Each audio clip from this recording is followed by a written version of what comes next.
What's up, Lakers Nation, and welcome back to Lakers News Fan Report, your ultimate source for everything Lakers. I'm bringing you the latest updates, insider information, and the deep analysis you need to stay connected with our beloved purple and gold.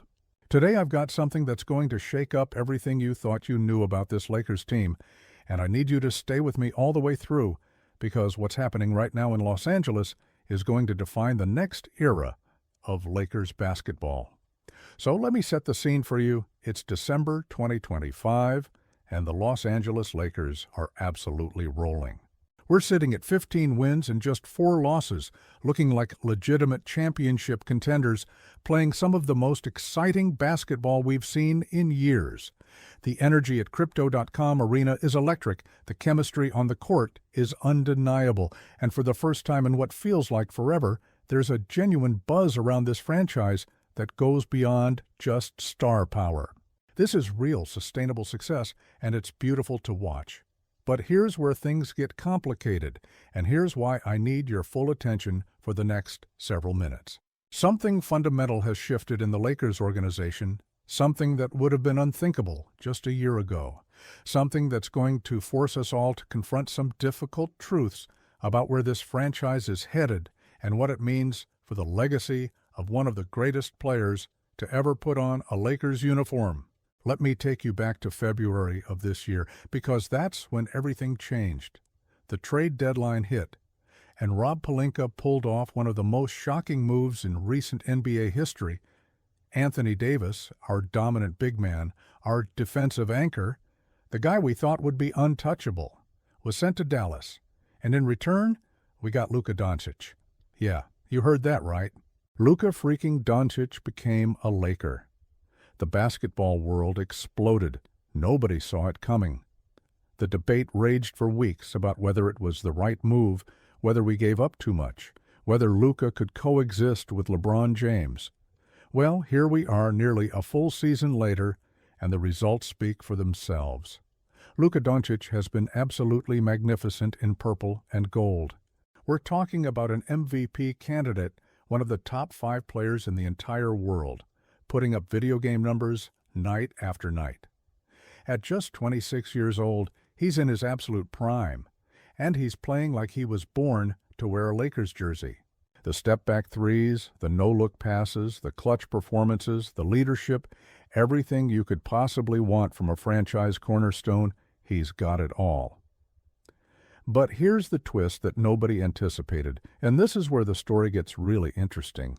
Austin Reaves has emerged as a legitimate star in his own right. I'm not talking about a solid role player or a nice complimentary piece. I'm talking about a bona fide all-star caliber player who's become the second most important player on this team. Reaves is averaging career highs across the board. He's hitting big shots. He's running the offense with confidence. And he's developed this incredible two-man game with Luka that's virtually unstoppable. The breakout we all hope for has happened, and it's exceeded even our wildest expectations. So we've got Luka Doncic operating at an MVP level, we've got Austin Reaves playing like an all-star, we've got a supporting cast that's bought into the system, and we're winning games at a championship pace. Everything should be perfect, right? This is exactly what we wanted when we made that blockbuster trade. This is the future we envisioned. So why am I sitting here telling you that there's a storm brewing, that there are difficult conversations happening behind the scenes, that the Lakers might be facing one of the most challenging decisions in franchise history? Because there's one more piece to this puzzle, one more name we haven't fully addressed yet. LeBron James, the king.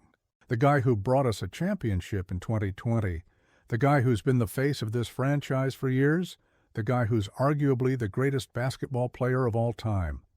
Where does he fit into all of this? That's the question that's dominating conversations right now, both inside the Lakers organization and throughout the entire NBA landscape. For the first time in LeBron's 2-decade career, he's not the main man. Think about that for a second.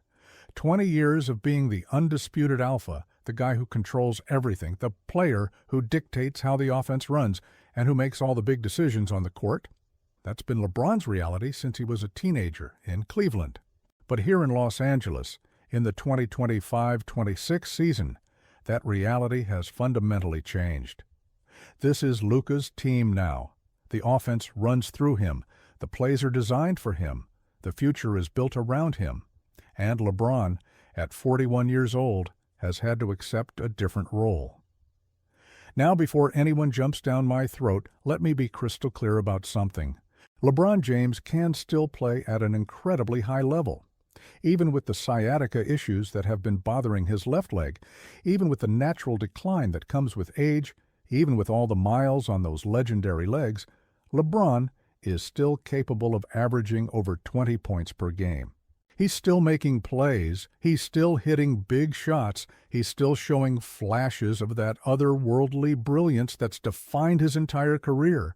The man is a living legend, and he's proven time and time again that he can adapt his game to whatever situation he's in. But here's the reality that we all need to confront, and this is where things get uncomfortable. LeBron is 41 years old. He's dealing with chronic leg issues that require careful load management. He's sitting out games to rest and preserve his body for the long haul. And most importantly, his timeline doesn't match up with where this franchise is headed. Luka Doncic is 26. Austin Reaves is in his mid-20s. These guys are just entering their prime years, and they've got a decade of elite basketball ahead of them. LeBron, as great as he still is on the back nine of his career. That's not disrespect. That's just reality. Stephen A. Smith recently addressed this exact situation, and while he and LeBron have had their differences over the years, what he said was brutally honest and worth examining. Smith acknowledged that LeBron can still contribute at a high level, that he's still got game, that he's still valuable.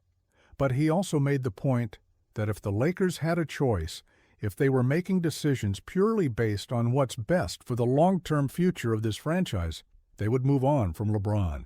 Not because he can't play anymore, not because he's washed up, but because of his age and because Luka represents the future. Smith put it plainly.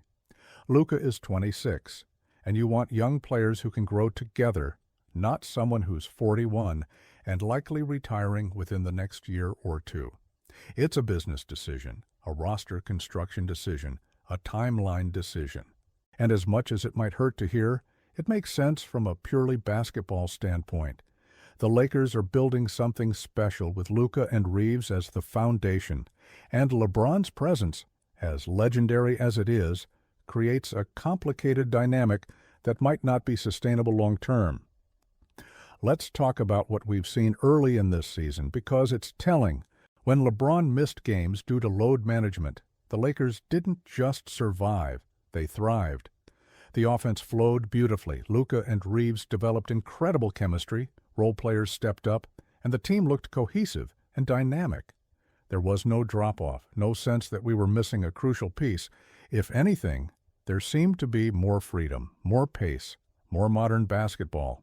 That's not a knock on LeBron, it's just an observation about how the team functions with different lineups. And here's the thing that makes this situation even more complex. LeBron has actually been great when he's played alongside Luka and Reaves. He's shown that he can adapt, that he can play off the ball, that he can contribute without dominating the ball. That's a testament to his basketball IQ and his willingness to sacrifice for the team. But the question isn't whether LeBron can coexist with the young core. The question is whether it makes sense for the Lakers to keep him around, when they could use that roster spot and salary cap space to add pieces that better fit the timeline of their franchise cornerstones. Let's be real about the business side of this. LeBron is making significant money, and while he's absolutely earned every penny of it, based on his career accomplishments, that money could be allocated differently to build a championship roster around Luka and Reaves. We could add a defensive-minded wing, a stretch big who can space the floor, a backup point guard who can run the second unit. There are roster construction benefits to moving on from LeBron that go beyond just his on-court production. And then there's the emotional and psychological aspect that nobody wants to talk about, but we have to address. How does LeBron feel about not being the guy anymore? How does he handle sitting out games for load management while watching his team win without him? How does he process the reality that this is no longer his team, that the offense doesn't revolve around him, that he's playing a supporting role for the first time in his entire career? These are real questions that impact team chemistry and locker room dynamics. I want to be clear about something because I know some of you are going to misinterpret what I'm saying. This is not about disrespecting LeBron James. This is not about saying he's washed or that he can't play anymore. This is not about diminishing everything he's accomplished in a Lakers uniform, including bringing us Banner 17. LeBron James is one of the greatest players in NBA history, possibly the greatest, and his legacy is secure regardless of what happens from here. What I'm talking about is the cold, hard reality of roster construction and championship building in the modern NBA. The Lakers are in a unique position right now. We have a legitimate MVP candidate in his prime in Luka Doncic. We have a breakout star in Austin Reaves, who's still getting better. We have a winning record and championship aspirations. And we have a 41-year-old legend who's still productive but doesn't fit the long-term timeline. That's not a criticism. That's just the situation we're in. And Rob Pelinka and the Lakers front office have to make decisions based on what gives us the best chance to win championships over the next 5 to 10 years, not just this season.